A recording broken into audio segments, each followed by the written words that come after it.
আমাদের দেশের অনেক মানুষ কিন্তু লিপিড কমানোর বিভিন্ন ওষুধ গ্রহণ করেন।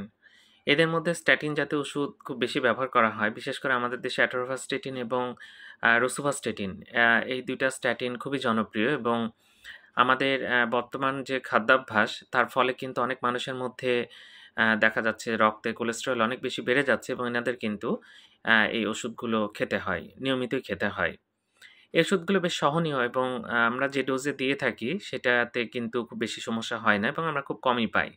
তবে কেউ কিন্তু কিছু একটু বেশি মাত্রা গ্রহণ করেন। তাদের ক্ষেত্রে কিন্তু একটা সমস্যা হতে পারে যেটাকে আমরা মায়োপ্যাথি বলি। স্ট্যাটিন ইনডিউসড মায়োপ্যাথি বা টক্সিক মায়োপ্যাথি এটাকে বলা হয়। তো যাই হোক এই ওষুধগুলো যদি আপনি একটু বেশি ডোজে খান তাহলে একটু নিয়মিত ডাক্তারের চেকআপে থাকবেন। আর মাংসপেশিতে যদি খুব সমস্যা হয়, বসা থেকে উঠতে সমস্যা হয়, হাত তুলে কাজ করতে সমস্যা হয়, মাংসপেশির মধ্যে ব্যথা করে, দুর্বল লাগে চলাফেরা করতে, তাহলে আপনি ডাক্তার দেখাবেন। ধন্যবাদ সবাইকে।